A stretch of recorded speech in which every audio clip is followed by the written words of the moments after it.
que alegria estar com vocês mais um domingo pela manhã. Sejam bem-vindos, você que está acompanhando a gente também em casa, pela internet, não importa o lugar e nem o tempo. Nós estamos ao vivo agora, mas o culto fica gravado e provavelmente você pode assistir também um mês depois. A palavra de Deus tem esse poder, né? Ela ultrapassa os limites, as barreiras de espaço, de tempo, e ela é poderosa para falar e continuar falando. A palavra de Deus, ela é tremenda. Glória a Deus por isso. Abra sua Bíblia em Filipenses, capítulo de número 4. Está aqui o nosso ponto de partida. E que Deus nos dê graça aqui nessa manhã e alcance o nosso coração de uma maneira especial. Igreja de Jesus, tudo bem com vocês? Como já foi dito aqui, se não estiver bem, cá vamos ouvir a voz do Senhor, né? Filipenses capítulo 4, verso de número 11, é o nosso texto de partida.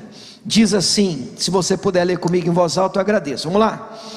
Não digo isto como por necessidade, porque já aprendi a contentar-me com o que eu tenho.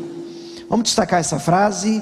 Já aprendi a contentar-me com o que eu tenho. Vamos tentar, gente? Já aprendi. O que você já aprendeu? A estar contente com o que você possui, estar feliz com o que você tem. E a ideia do texto é: a gente já nasce com isso? Não. Paulo está dizendo, cheio do Espírito Santo, eu tive que aprender. Eu aprendi a estar bem, a estar feliz, a estar resolvido, a estar tranquilo, a estar contente, estar realizado com aquilo que Deus tem feito na minha vida, com o que Ele tem me dado, com o que eu tenho conquistado. Estou feliz com o que eu tenho. Eu leio esse texto e ele é uma pérola, é verdade, toda a palavra de Deus ela é maravilhosa. E ao mesmo tempo eu gostaria que você tomasse um pouco de cuidado com essa frase, porque quando a gente fala de contentamento com o que Deus tem feito, algumas pessoas traduzem e entendem comodismo. Uma pessoa acomodada, não é isso que o texto está falando.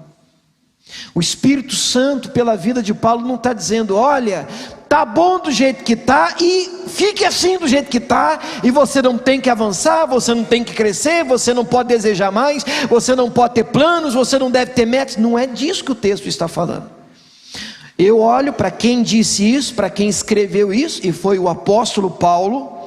E o apóstolo Paulo aí é mais de 80% no Novo Testamento, um homem de viagens missionárias, um ganhador de almas de primeira linha, de primeira qualidade.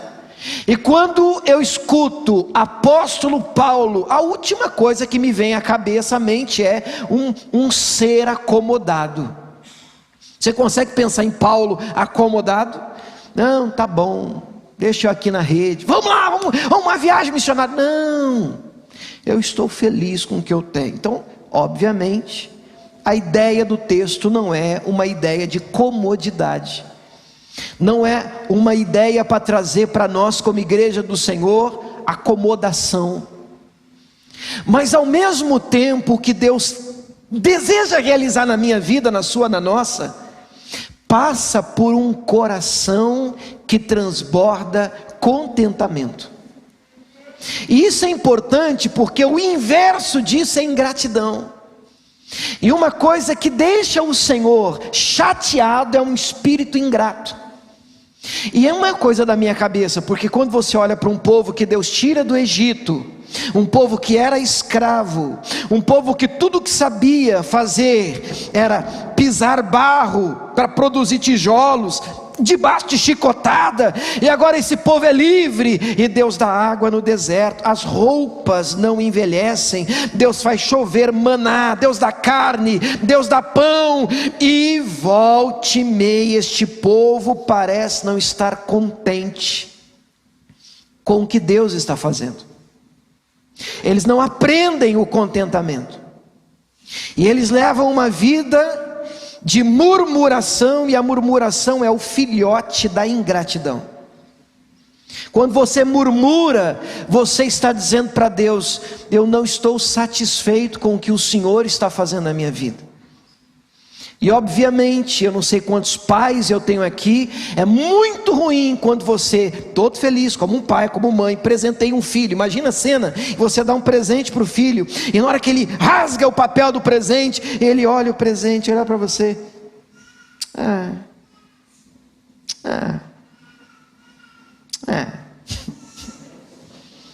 mas que menino ingrato, que menina ingrata, olha como é que pode o negócio, ele não sabe o custo que foi isso aí, o preço que eu paguei.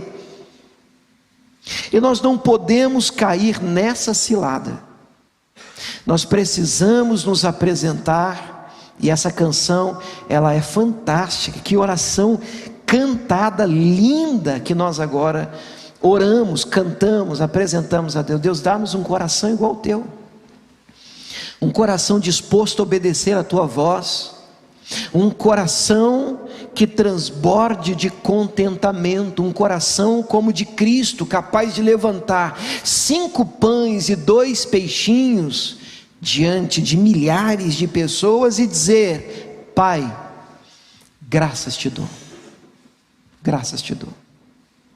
Isso não é comodismo, isso não é comodidade, isso não é, eu quero permanecer como está, não, mas o milagre passa, que você deseja na sua vida, o milagre passa necessariamente por um coração que transborde de gratidão e contentamento. É importante que nessa manhã você faça um autoexame no seu coração. Seu coração é grato? Você é grato? Grata? Você é uma pessoa que está feliz com o que Deus tem feito? Eu não estou dizendo que, eu não quero mais nada, não é, repito, não estou falando de acomodação, mas eu estou falando e repito as palavras do apóstolo Paulo. Ele diz: eu não digo isso por necessidade, e aí vem a frase: eu já aprendi. Diante de tudo que ele está dizendo, diante de tudo que eu já passei, diante de tudo que eu já experimentei, diante das batalhas que eu já tive que enfrentar, eu aprendi. Uma das mais importantes lições da vida: eu aprendi a estar contente com o que eu tenho, a estar feliz em qualquer que seja o momento da minha vida, porque a minha vida não se resume ao momento de agora. A minha vida é mais do que as circunstâncias do hoje. A minha vida vai além do que as coisas que estão acontecendo agora. A minha vida, o meu contentamento e a minha alegria estão no Senhor, e não há nada que possa nos roubar, nos furtar isso, a não ser um coração ingrato, um coração que não tenha aprendido o poder do contentamento. Você pode dizer amém por isso? Hoje eu quero falar um pouquinho com vocês, nesse tempinho, de uma maneira simples, mas por ser o último domingo do mês, nós temos tentado separar esse domingo como um domingo de família, um domingo onde eu quero orar por você e pela sua casa, quero apresentar a sua família diante de Deus. Eu gostaria que você abrisse a sua Bíblia em 2 Samuel capítulo 23, e eu tenho colocado como tema da nossa mensagem de hoje a seguinte frase: lute pelo que Deus te deu. Lute pelo que Deus te deu. Vamos repetir? Lute por aquilo que Deus entregou a você. Guerrei por isso. Guerrei por isso. 2 Samuel no capítulo 23, o verso é os de número 11 e 12. 2 Samuel 23, versos 11 e 12. A palavra de Deus diz assim: E depois dele, Samá. Tem tradução que tem acento, tem tradução que não tem acento. Eu vou ler Samá, é o nome do cidadão, filho de Agé, o Ararita. Quando os filisteus se ajuntaram numa multidão, onde havia um pedaço de terra cheio de lentilhas, o povo fugira de diante dos filisteus. Este tal de Samá, pois, se pôs no meio daquele pedaço de terra e o defendeu, e feriu os filisteus, e o Senhor operou um grande livramento. Que historinha curta, mas esse texto, na verdade o capítulo todo, depois você pode checar, trata sobre os famosos valentes de Davi, homens que fizeram parte do exército de Davi, mas eram homens diferenciados. Era uma turma estranha, irmãos, não dava para mexer com esse povo não. Era um que matava 1000, o outro 10.000, o outro 5.000, uma turma que sozinha fazia diferença. Não era à toa que para andar com Davi tinha que ser guerreiro, tinha que ser bom. E dentre os que o texto destaca, hoje eu destaco esse tal de Samá. Não é um personagem tão conhecido assim, mas por que eu quero começar com Samá? Porque a Bíblia diz que esse cidadão chamado Samá, no verso 11, quando os filisteus avançaram em uma multidão contra o povo de Deus, eles estavam invadindo o território do povo de Deus e entraram inclusive em um lugar que o texto chama de um pedaço de terra. Eu acho interessante essa expressão, porque a minha Bíblia diz assim, um pedaço de terra, nem diz assim, uma terra, uma fazenda, um lugar de grande produtividade, não, o texto fala sobre um pedaço de terra. Vamos comigo? Um pedaço de terra, pedacinho de terra, estava cheio ali de lentilhas, não é ouro, não é prata, não tinha nada de tanto valor no pedaço, lentilhas.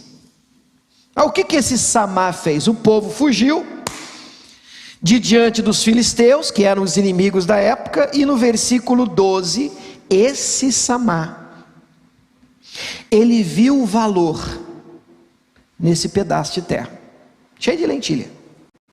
Disse, não, esse negócio aqui tem valor. Por que isso é importante, irmão? Porque você só luta por aquilo que para você tem valor.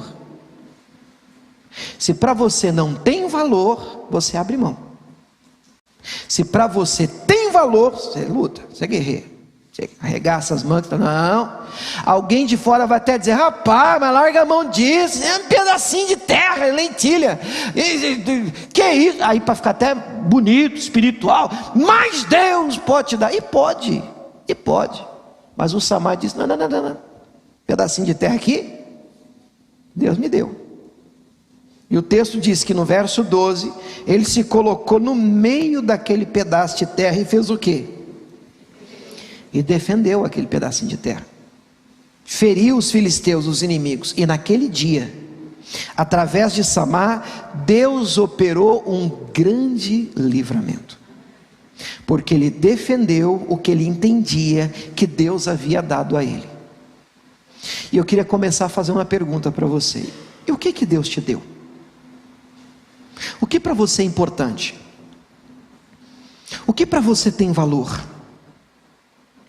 Na sua vida, pelo que vale a pena lutar, defender, guerrear e dizer que não, isso aqui é meu? Você deve perceber que as pessoas de fora podem olhar e dizer assim, mas se eu fosse o senhor, eu abria mão desse negócio aí. Eu não sei, você pode nomear o seu campinho, o seu pedaço de terra como você quiser, a sua saúde, sua empresa, os seus negócios, sua fé, sua devoção com Deus. Vale a pena lutar por isso? Por um tempo de qualidade aos pés do Senhor, pela alegria da salvação, como escreveu o salmista, vale a pena guerrear por isso, e pela sua família. E pelos seus filhos? E pela sua casa? Pode ser que alguém olhando de fora diga: isso não vale nada não. Para você vale? Para você tem valor? É importante que isso entre de cara no nosso coração, porque quando a gente vai para Lucas 15, é a parábola que eu costumo chamar de achados e perdidos, que você vai ver lá a ovelha perdida, a dracma perdida, o filho perdido, o filho pródigo, está tudo lá em Lucas 15, e há um padrão dentro do texto, porque tudo que foi perdido foi achado, encontrado, recuperado para a glória de Deus. Você pode dizer amém? Mas é interessante que, principalmente na parábola das dracmas, ela tinha 10 moedas, 10 dracmas, ela perde uma, e ela podia pensar assim: tem mais 9, né? Tem mais 9, né? Imagina você que tem 5 filhos, vamos diminuir, né? 2 filhos, vai. Está passeando no shopping com 2 meninos, pequenos. Daqui a pouco você olha do lado, um some. Sumiu, o guri, sumiu no meio da galera, multidão, muita gente, sumiu. Você vira para o outro que ficou e diz: tá bom, pelo menos tem mais um. E vai embora para casa, é isso? Não, você vai fazer o quê? Pera aí, que é isso, rapaz? Como é que assim, tem mais um? Não, peraí, menino, fica aqui com ele, não sai daqui, e eu vou em busca do perdido, da ovelha que sumiu, da dracma que está enterrada. Cadê meu filho? Vamos anunciar, põe nas caixas do shopping, porque eu não vou embora sem o meu filho. Por quê? Porque para mim isso tem valor, não é preço, e nós já falamos da diferença. Preço é o que pode ser precificado. Eu comprei isso aqui, na verdade não comprei, eu ganhei, né? Mas isso aqui tem preço. Esse púlpito aqui tem preço. Você vai na internet, no Mercado Livre, você encontra lá preço, pode ser vendido, pode ser negociado. Agora você vira para alguém e diz assim: então, quanto custa seu filho? Não tem preço, tem valor. Isso não dá para abrir mão, porque para mim isso tem valor. Eu gostaria que, enquanto eu estivesse ministrando, você pensasse no seu campinho de lentilhas, e em algo que é muito importante, que entre no nosso coração e não saia mais, porque se você não valorizar o que Deus te deu, quem vai fazer isso por você?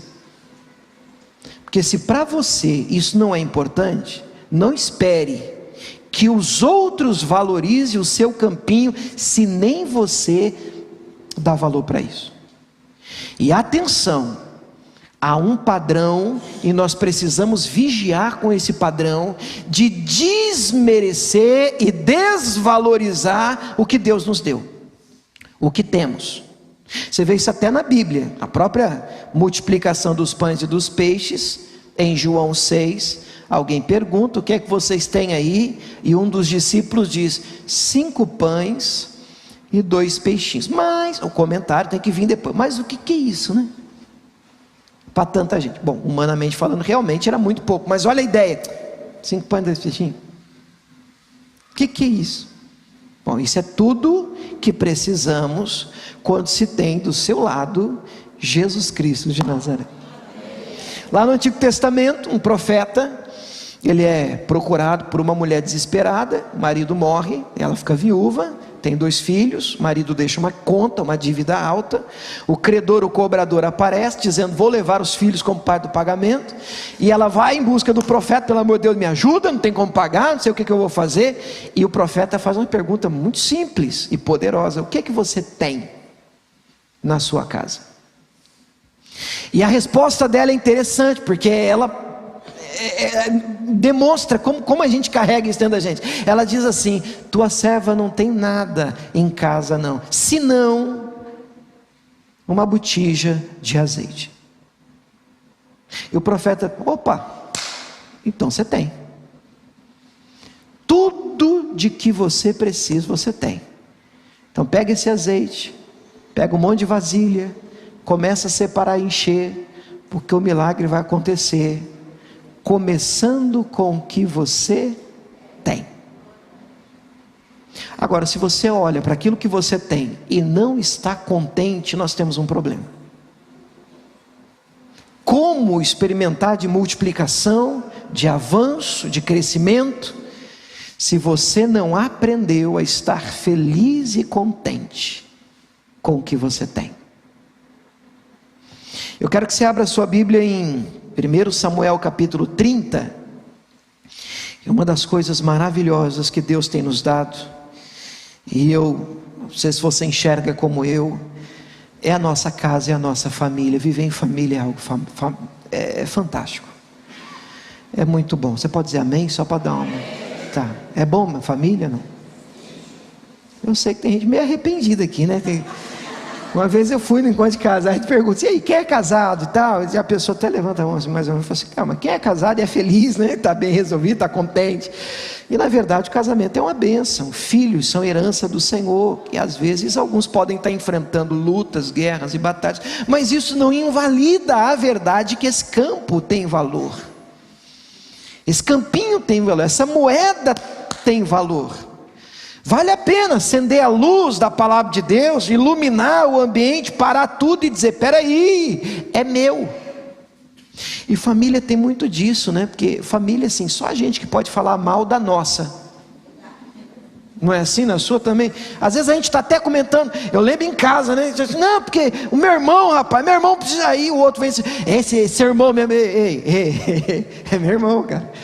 Só eu tenho autorização para malhar ele. Ninguém de fora pode malhar, é meu irmão, é sangue do meu sangue. Para nós, isso tem valor. 1 Samuel capítulo 30 nos traz algumas lições de como defender e lutar por aquilo que Deus nos deu, e eu quero trazer isso mais para a família. Como eu disse, eu quero orar hoje por vocês e pela família, pelas famílias que estão aqui e em casa. 1 Samuel capítulo 30 verso 1 diz assim: sucedeu, pois, que, chegando Davi e os seus homens ao terceiro dia a Ziclag era o nome do lugar da cidade, já os amalequitas, que eram os inimigos da época, com ímpeto tinham dado sobre o sul e sobre Ziclag, e tinham ferido Ziclag, a cidade, tinham posto fogo na cidade, e levaram cativas as mulheres que estavam nela, porém a ninguém mataram, nem pequenos e nem grandes, tão somente levaram consigo e se foram pelo caminho. O verso 3 agora: e Davi e os seus homens vieram à cidade, e eis que a cidade estava queimada no fogo. Olha o que o Davi encontra: suas mulheres, seus filhos, suas filhas eram levados cativos. Meu Deus, eu não sei se você consegue imaginar a cena. Eu estou lendo, se você depois ler, tiver um tempinho para ler isso de uma maneira geral, o texto completo, você vai perceber que o Davi tinha ido para outra batalha, que inclusive ele nem batalhou, ele nem guerreou. Ele chegou lá, até não deu certo, ele teve que voltar. Mas o Davi sai da cidade dele com os homens, e deixa a cidade apenas com as suas famílias, desprotegidas. Os amalequitas, os inimigos, percebem, invadem a cidade e põem literalmente fogo na cidade, e levam presas e cativas as famílias, as mulheres, os filhos e as filhas. Agora você consegue imaginar a cena? Davi está voltando com os seus homens, e quando Davi está chegando, eu penso que de longe já deu para ver a fumaça. Está pegando fogo. Já viu alguém dizer assim: lá em casa o negócio está pegando fogo? Não é legal. E aqui literalmente está pegando fogo. Eles estão se aproximando, vê a fumaça, eu penso que já bate uma angústia, e até acelera, vamos, corre. E quando eles chegam, realmente devastado o lugar, foi invadido, saqueado, tacaram fogo em tudo. Cadê minha esposa? Sumiu. Cadê os meus filhos? O inimigo levou. Meu Deus, só de pensar nisso, irmãos, meu Pai do céu, ai meu Deus, cadê minha família? Cadê minha família? Família está nas mãos, está em poder do inimigo, dos amalequitas. Eles haviam raptado, haviam levado todos cativos. E diz o texto no verso 4, que então, quando eles veem a cena, Davi e o povo que se achava com ele, alçaram a sua voz. O que é isso? Levantaram a sua voz e choraram. Eles gritaram chorando, sabe, choro de desespero, de urro. Porque não brinca com família da gente não, irmão. Família é um negócio precioso. Família faz assim, a gente posso falar gente, irmão? Eu fecho o olho e digo assim, meu Deus do céu, me dá aí, Senhor, 5 segundos, 10 minutos aí que eu vou resolver isso tudo. A gente descrenteia quando o negócio é família. Tem que tomar cuidado, não mexe com a minha família não. Filho então, meu Deus, mãe vira uma leoa, pai vira um leão, e apaga tudo, e depois, meu Deus, depois volta. O que foi? É mexendo meu filho, mexer com a minha família. Que negócio é esse? Vai tocar no meu campinho? Você vai invadir o meu terreno? É um pedacinho, sim, menininho. Não, mas é meu, foi Deus que me deu. Tem pai aqui, tem mãe, tem marido, tem esposa. Nós precisamos levantar uma geração que desperte para defender aquilo que Deus nos deu. O inimigo quer levar embora, irmão, e hoje tem batido pesado. Hoje Satanás tem lutado já, irmãos, desde cedo. Antigamente, eu falo antigamente assim, mas eu não sou velho não, tá, irmãos? Isso é só uma expressão. Mas antigamente não tinha, a gente não via esse negócio de desenhos com algumas frases esquisitas. Hoje você vê isso sendo inserido, mas não é mais só para o adulto. O alvo não é só o jovem, não, irmãos, crianças. Eles não respeitam mais nem crianças. E alguém precisa olhar para esse campinho e perceber, peraí, aqui vocês não vão entrar, tem um valente de Deus aqui. Mas é pequenininho o campinho, mas é meu, minha família, isso aqui é a minha família, tem homem de Deus, tem mulher de Deus aqui não vai entrar não. Alguém tem que se levantar em oração e defender o que Deus deu para você. Você pode dizer amém por isso? E diz o texto que eles choram, levantam a voz, choraram, e olha que triste o verso 4, até que neles não houve mais força para chorar. Não sei se você já chorou assim alguma vez na sua vida. Você sabe o que é que você chorar e só parar porque não consegue mais chorar. Porque se você tem mais força, você chora mais. Só parei porque secou, cansei, estou esgotado de chorar até que não tivessem mais força para chorar, porque é família. Pastor, e dá para piorar? Dá para piorar, porque no versículo seguinte, pode pular para o verso 6, Davi muito se angustiou, porque o povo falava de apedrejá-lo. Sabe, irmãos, quando as coisas não dão certo, as coisas não saem como a gente programou, normalmente as pessoas elas desejam de encontrar um culpado. Quando o assunto é família, é a mesma coisa, empresa, alguém, é uma necessidade que o ser humano tem desde o Éden. Desde quando Deus diz, Adão, o que é que você fez? A mulher que o Senhor me deu, o senhor lembra? Estava bem, sozinho, o senhor foi inventar de fazer a mulher, e ele não está só culpando a mulher, ele está culpando o Deus que deu a mulher. Quer dizer, porque se o Senhor tivesse tranquilo e não tivesse me dado essa peça, ao invés de ele dizer assim, peraí, Senhor, responsabilidade minha, fiz o que não devia ter feito.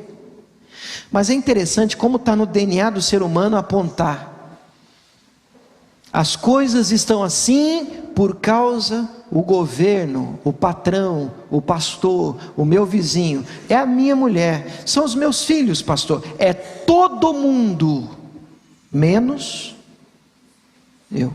Vocês estão me acompanhando, irmãos?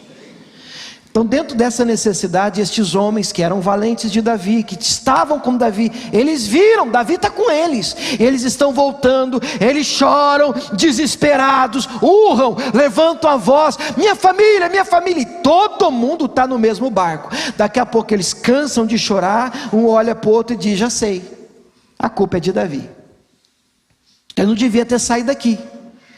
Quem mandou sair daqui e levar a gente com ele? Pega essa pedra aí, pega aqui, vamos apedrejar Davi. E a angústia de um homem que já está ruim, porque a família dele também foi levada. Agora você percebe que em momentos assim, às vezes até com quem a gente achava que podia contar, pedrada.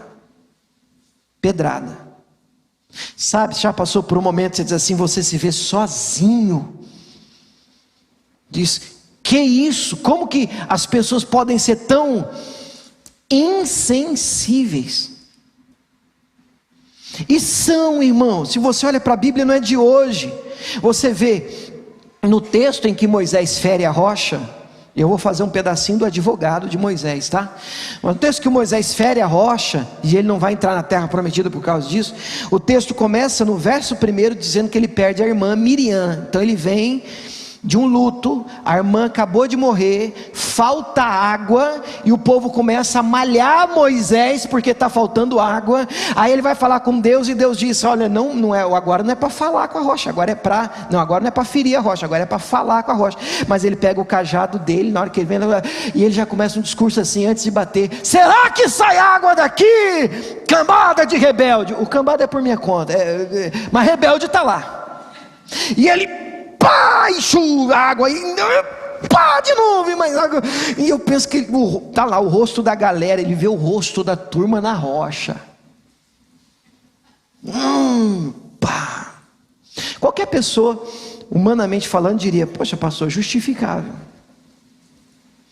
A gente precisa vigiar, irmãos, porque como esse grupo de valentes que está com Davi, eles querem apedrejar. Não, alguém tem que pagar pelo que eu estou passando. Então, Davi, vamos apedrejar Davi. Aí eu me coloco no lugar de Davi, meu Deus, até quem deveria me ajudar, quer me apedrejar, quer me ferir, quer me atacar, e ataca.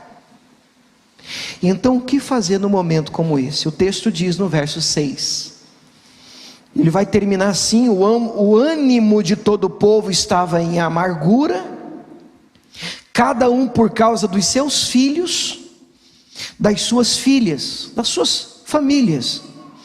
Todavia, vamos comigo agora, como é que termina isso aqui? Todavia, vai, Davi se esforçou no Senhor o seu Deus. Diga glória a Deus, irmãos. Querido, olha, se o mundo está caindo na sua cabeça e você está na pior fase da sua vida, seja você aqui ou você em casa, isso existe, irmãos, existe. Tem momento assim que você diz, todo mundo virou as costas, parece que não tem ninguém, meu Deus do céu, o que está acontecendo? Que fase é essa, irmãos? Você precisa buscar forças em Deus, você precisa olhar para aquele que te fortalece. A Bíblia vai dizer que nós tudo podemos naquele que nos fortalece. A força não é tua, a força vem dele, ele é forte. E quando nós buscamos aquele que nos fortalece, e nós olhamos para ele, ainda que você se sentindo sozinho, desamparado, não compreendido pelas pessoas que te cercam, até convivem e moram com você, mas quando você busca forças em Deus, esse Deus pode te fortalecer. Você pode dizer glória a Deus por isso. Esse Deus pode te levantar, esse Deus pode, porque você pode estar aqui agora dizendo, pastor, eu sei que eu tenho que lutar pelo que Deus me deu, mas eu não tenho força. Eu sei que eu tenho que guerrear, pastor, pelo que Deus tem me dado. E pode ser, enquanto eu prego, o Espírito Santo fala do seu coração. Qual é o seu campinho? O que na sua vida merece que você se coloque no meio dele, se posicione e diga: aqui não, é a minha saúde, é a minha família, são os meus filhos, é o meu casamento, é a empresa que Deus me deu, aqui não. E ali você se posiciona e luta, e guerreia, e ora, e clama, e busca força em Deus, para defender e proteger o que Ele te deu. E o texto vai dizer que agora, buscando forças em Deus, no verso 7, ele vai até Abiatar, o sacerdote, filho de Aimeleque, e diz: traze-me aqui, peço-te um éfode, uma estola sacerdotal. Era assim que antigamente se consultava a Deus. E Abiatar trouxe o éfode a Davi. Então Davi consultou ao Senhor, dizendo: perseguirei eu essa tropa? Alcançá-la-ei? Olha que oração importante. Senhor, devo lutar por isso? Porque eu não posso negar que existem coisas, e eu já preguei isso aqui para vocês, e que Deus nos livre de todo espírito de confusão, diga amém. Mas existem coisas que vale a pena você entender e ter discernimento e deixar ir. Perceber que a estação mudou, Deus está te levando para algo novo, e aí você não pode insistir no velho. Você entende como você tem que ter um discernimento para entender, meu Deus, pelo que vale a pena lutar. Até quando insistir, pastor? Qual é a grande diferença entre perseverança e teimosia? Você está perseverando ou você está usando de teimosia? Eu penso que uma régua maravilhosa é: você tem uma palavra? Você, olhando para a Bíblia Sagrada, você encontra uma palavra? Você tem uma resposta para lutar por isso? Ah não, pastor, é uma coisa minha, da minha cabeça, insistir nesse negócio. Você pode estar sendo teimoso. Agora, se você olha para a Bíblia e diz: pastor, não, tem um texto, Deus falou comigo, eu tenho uma palavra no coração, eu me movo por uma promessa, eu tenho andado, meu Pai, em direção àquilo que Ele tratou, olha o que diz, a palavra de Deus diz assim. Então, persevere, lute. Você pode dizer amém? Amém. Algumas coisas são muito claras na Bíblia Sagrada. Família é uma delas. E o texto vai dizer que ele vai até o Senhor, até o sacerdote, ele pede a estola e ele vai buscar o Senhor. E ele diz assim: eu acho fantástica essa oração, vem comigo, vou fazer o Davi. Se fosse uns crentes que eu conheço hoje, ele vai orar. Olha como é que oraria numa situação dessa. A maioria que eu conheço oraria assim: põe a estola, Pai, entra na tua presença, porque, e aqui fica empatado, e o inimigo indo embora com a família, enquanto eu não entender, e o inimigo está indo. Olha o Davi, põe a estola, Pai, só preciso de saber uma coisa: o Senhor quer que eu lute por isso? Devo insistir?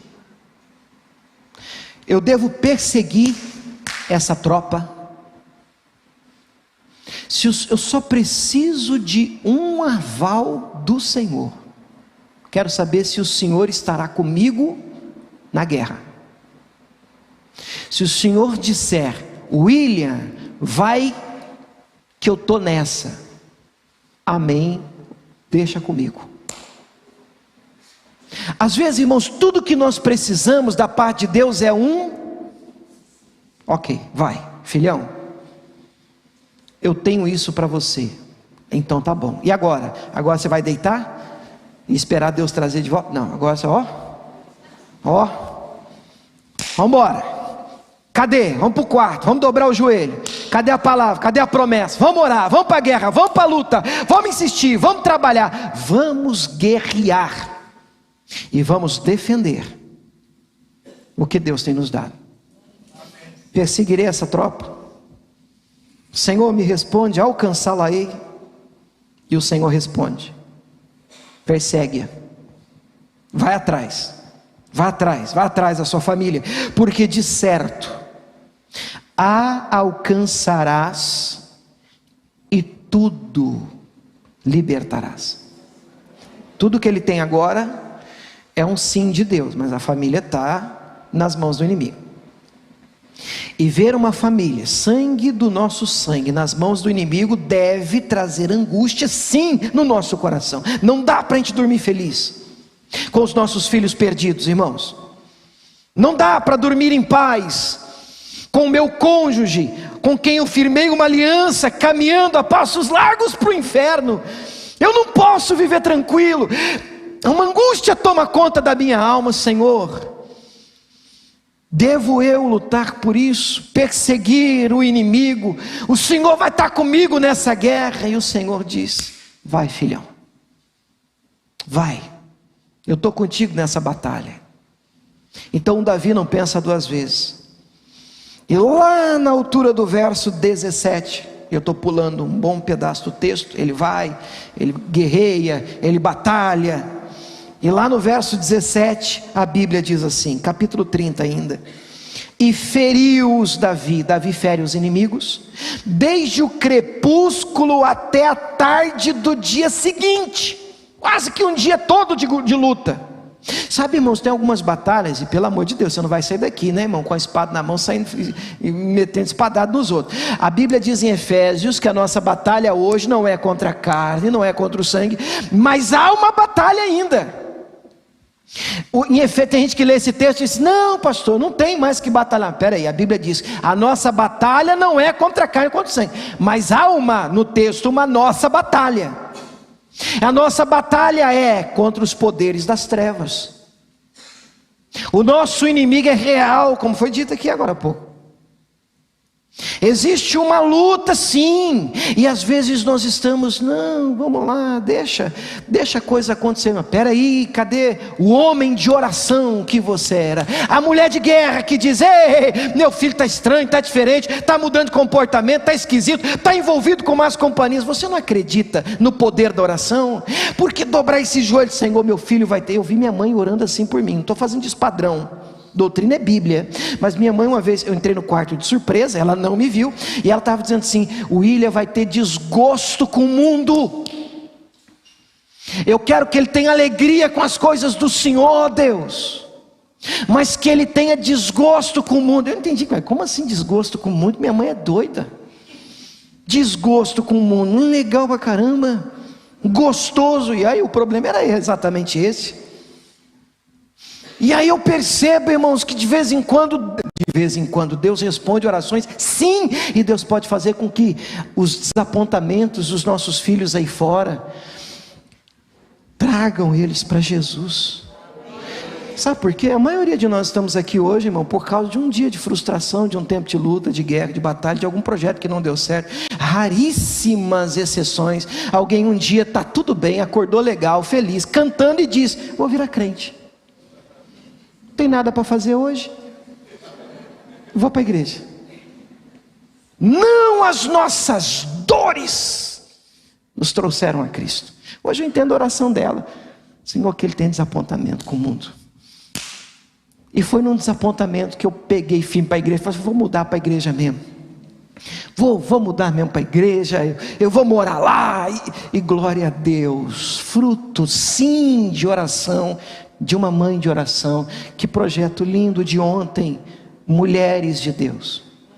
Todo último sábado de mês, nós temos aqui mães orando por seus filhos. 4 da tarde. O pastor Marcelo falou aqui: mães de joelhos, filhos de pé. Porque nós somos uma igreja que acredita no poder da oração. A oração move Deus, a mão de Deus. E às vezes a gente vive como se Deus não ouvisse orações.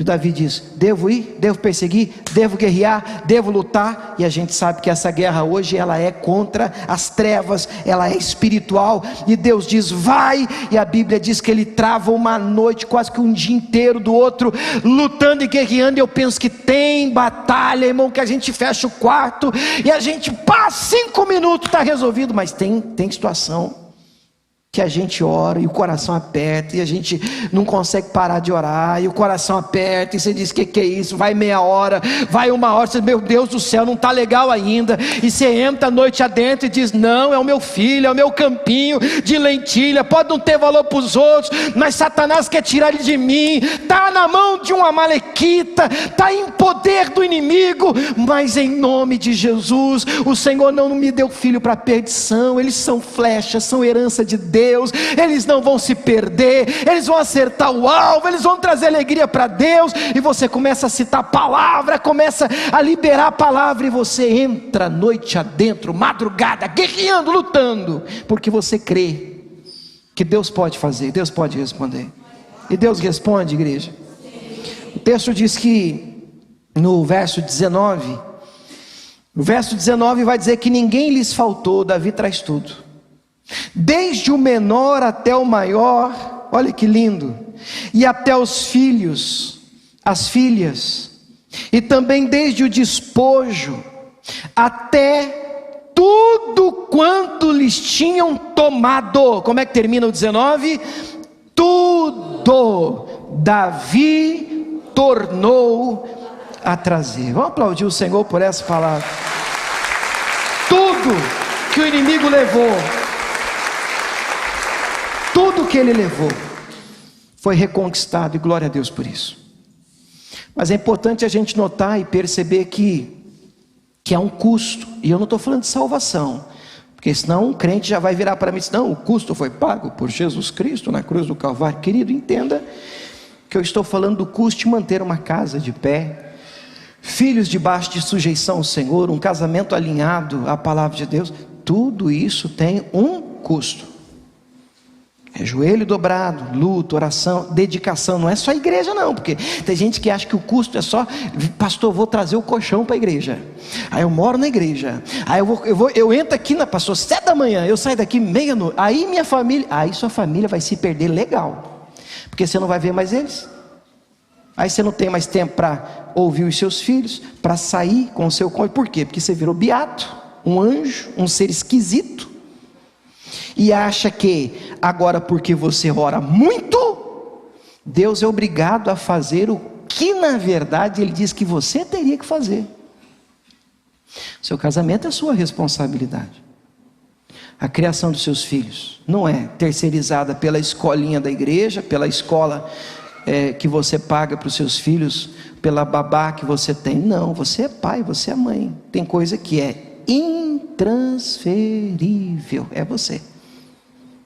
Sua presença é requisitada, não tem como você abrir mão disso, é você. Por isso Davi escreve o Salmo 100, e o Salmo 100 é interessante, porque nós conhecemos, acredito que você deva ter ouvido falar, a altura do verso 37, o Salmo 18, tá? Eu falei 100? Não é de 100 não, é 18, Salmo 18, verso 37, tá? Diz assim, vamos comigo em voz alta: persegui os meus inimigos. E aí? Vamos parar um pouco aqui, ó. Persegui os meus inimigos e desanimei. Não, porque aqui eu já aprendo uma coisa: tem gente que vai muito bem no início. Tem gente, irmão, que eu estou pregando aqui, eu vejo que ele recebe sangue nos olhos, faca nos dentes. Vou mesmo, vamos para cima. Cadê ele, pastor? Vou pegar. Se tiver chifre, eu pego no chifre. Se tiver rabo, eu arranco pelo rabo. Mas é só aqui, na hora que ele sai, ele já vai sair assim. Vamos lá, vamos lá. Amanhã ele já está. Nós vamos? E eu estou fora do país pregando, e eu falei assim: tem gente que é igual o cavalo paraguaio. E não tinha uma paraguaia no culto, irmão? Então eu tenho evitado usar esse tipo de expressão. O que é um cavalo paraguaio? Fogueira de jornal. O que é fogueira de jornal? Acabou. Em nome de Jesus, ai, passou que hora. Você foi, gente, que hora, que foi até careta. Você disse: nossa, Satanás está perdido. Mas é só ali. E Satanás te conhece. O inferno já olha e diz assim: deixa. Isso aí é. Amanhã a gente conversa. Isso aí é. Depois do almoço já calma já. Isso passa, isso não fica. Ele até começa a perseguição, mas ele para antes de alcançar o resultado. E Davi diz: persegui e alcancei. E ele continua: não voltei, senão depois de os ter consumido. Eu tracei um objetivo. Eu não voltei, eu não dei meia volta. Tá difícil, achei que ia ser mais fácil, pensei que ia ser diferente. Sempre vai ser, guarda no seu coração, diferente do que você pensou, irmão. Nunca, raramente sai do jeito que a gente acha. Sempre joga uma pitada a mais, irmão, de dificuldade, de luta, de guerra. É vida. Não pense você, senão vai ser lindo, vou orar hoje, tá, essa semana, que palavra, pastor, legal, vou lutar pelo que Deus me deu, e amanhã você luta de novo, irmão. E semana que vem você não alcançou, não volta não volta para a igreja, não volta sem um resultado. Você continua a perseguição até que você atingiu o objetivo que Deus plantou no teu coração. Não voltei, senão depois de os ter consumido, atravessei-os, verso 38, mas a vitória foi tão forte, de sorte que, de maneira que não se puderam levantar, caíram debaixo dos meus pés. É o lugar que o inimigo tem que estar, debaixo dos seus pés. Mas foi uma vitória tão forte que não deu nem para o inimigo pensar assim: amanhã essa mesma luta volta. Não, essa batalha que eu estou tendo com meu filho, nunca mais eu vou ter. Esse tipo de guerra não, esse eu vou vencer, mas vou vencer com força. Podemos ter outras guerras, outras lutas, outras batalhas, outros tipos de dificuldade, adversidade, mas esse problema aqui, Satanás, esse aqui, acabou. Isso aqui é vitória, mas é vitória com força. Esse não se levanta mais. De sorte que foram consumidos e colocados debaixo dos meus pés. Você recebe essa palavra? Amém. Queria que você aplaudisse o Senhor por ela.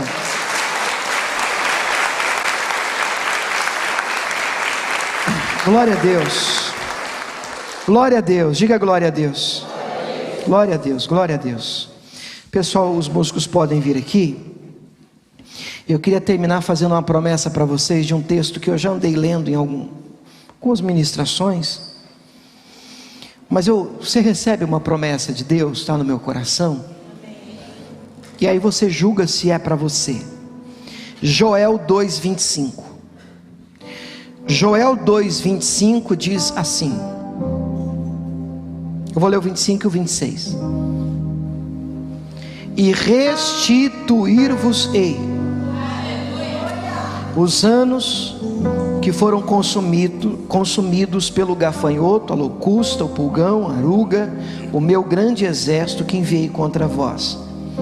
Comereis fartamente, ficareis satisfeitos e louvareis o nome do Senhor, o vosso Deus, que procedeu para convosco maravilhosamente.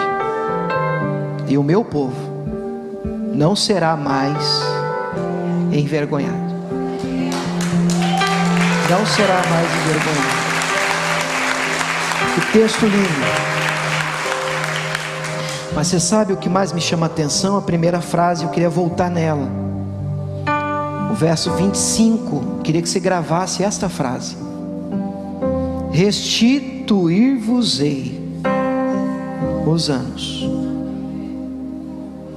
E é interessante que no mundo existem promessas de restituição, muitas coisas podem ser restituídas. Você tem, por exemplo, um seguro de carro e você bate o carro e dá PT, perca total, você vai ter a restituição do seu carro, o seguro paga outro para você. Se você declara imposto de renda, dependendo do ganho e da receita da sua declaração, no ano que vem você tem direito a uma restituição de valores que foram pagos a mais. Dinheiro, o governo restitui. Eu me lembro de um irmão que falou para mim: pastor, glória a Deus, o governo me deu um dinheiro. Eu falei: filho, o governo não dá nada aqui não, filho. Você não ganhou nada não. Isso aí você já pagou a mais. Isso é seu, está sendo devolvido. Restituir é devolver. É teu, sumiu, foi embora. E agora estão devolvendo, mas é teu, é teu.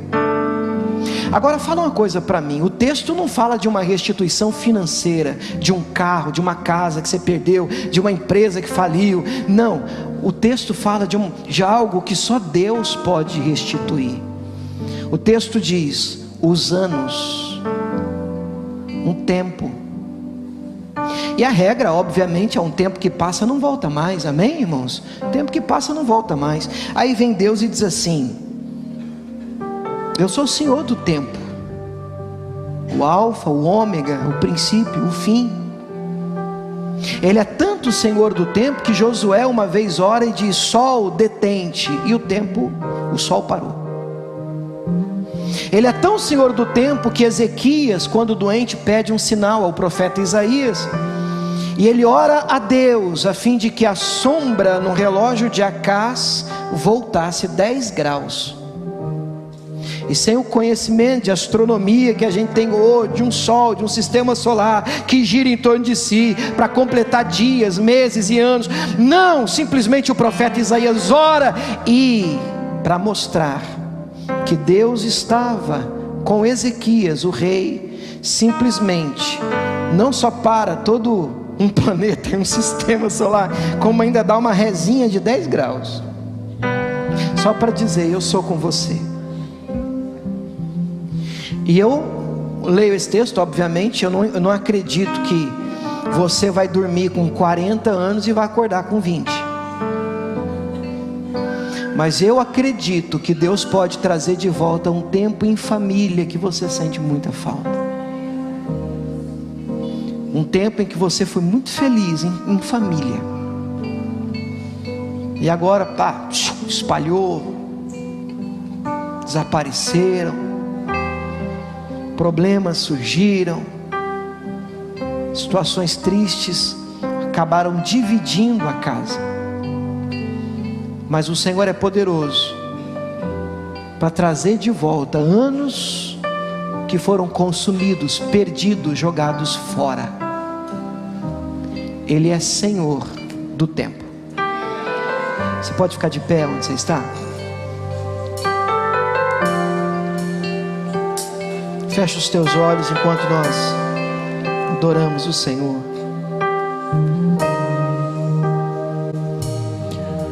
Te agradeço pela minha família e por tua presença no meu lar. Te agradeço pelo pão de cada dia que o Senhor nunca deixou faltar. Te agradeço pela nossa harmonia. Só em ti, Senhor, podemos confiar. Já te agradeço pelas tuas maravilhas e os milagres que ainda hás de operar. A minha família é bênção do Senhor. Me ensina a tratar minha família com amor. Edifica minha casa para o teu louvor. A minha família é o presente do Senhor. A minha família é bênção do Senhor. Me ensina a tratar minha família com amor. Edifica minha casa para o teu louvor. A minha família é o presente do Senhor. Abraça a sua família aí onde você está. Em nome de Jesus, vamos orar pela nossa casa. Defenda. Se você não enxergar valor no que Deus te deu, ninguém vai fazer isso por você. Você, marido, querido, defenda a sua esposa. Defenda da sua mãe, do seu pai, se for preciso. É o seu campinho. Deus te deu. Pai, nós oramos por famílias nesse lugar. Nós oramos por lares, por casais, pelos nossos filhos. Oramos, meu Pai, por aqueles que estão na Tua presença, para que jamais se afastem dela. E oramos por aqueles que estão, meu Pai, nas mãos do inimigo, mas por enquanto, Pai, porque temos orado, Senhor, e temos clamado nesse lugar. Mães têm se erguido em oração, pais têm se levantado em clamor. São herança do Senhor, pertencem a Ti. São flechas na aljava de um homem valente, corajoso, que não vai permitir que essa flecha se perca. Não, meu Deus, ela vai acertar o alvo. Ela vai trazer alegria para esse lar. Essa família vai ser honrada. Alegria para o céu, alegria para Deus, que nos fez debaixo de um plano, de um propósito. Defenda, querido, o campinho que Deus te deu. Enxergue valor no seu lar. Os filhos que Deus colocou à mesa é a sua família. Oh, aleluia, nós oramos pela nossa. Colocamos o nosso lar, Deus, na Tua presença. Nós cremos, Senhor. Nós cremos na Tua palavra. Deus, nos ajude a cada dia, Senhor Jesus, a sermos testemunhas fiéis do Senhor, principalmente dentro do nosso lar. Que a igreja possa se reunir em casa, Pai. Que possamos ali ser o exemplo no trato, na fé, aos nossos filhos, aos nossos parentes, aos nossos amigos, colegas de trabalho. Deus, nós temos orado por esta igreja e temos pedido ao Senhor que nós possamos viver em paz, que possamos crescer encorajados pelo poder do Espírito Santo, para continuarmos lutando e nos posicionarmos no campo que o Senhor nos deu. E assim, deste modo, cremos que o Senhor nos dará vitória sobre todos os nossos inimigos, e que acima de tudo possamos respeitar o nome do Senhor Jesus, possamos amar o Senhor acima de todas as coisas, de toda a nossa alma, com todo o nosso entendimento, ó Pai, e amarmos o nosso próximo como o Senhor nos ama. Ah, querido e doce Espírito Santo, que esta igreja tenha famílias fortalecidas no Senhor.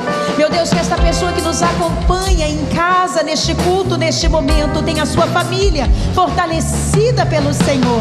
Ah, Deus que responde às orações, Deus que instrui o Teu povo, Deus que fortalece aqueles que esperam em Ti.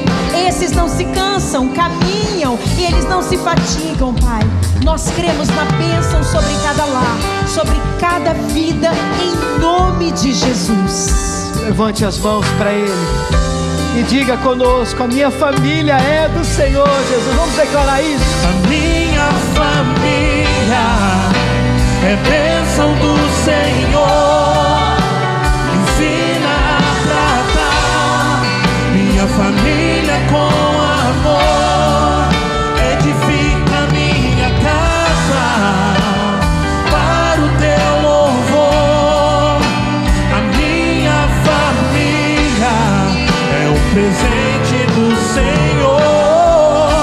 A minha família é bênção do Senhor. Me ensina a tratar minha família com amor. Edifica minha casa para o Teu louvor. A minha família é um presente do Senhor. Vamos aplaudir esse Deus, querido, que ama o lar, a casa, a família. Obrigado, Jesus. Aprendemos a estar contentes, Deus, com o que temos. Glória a Deus.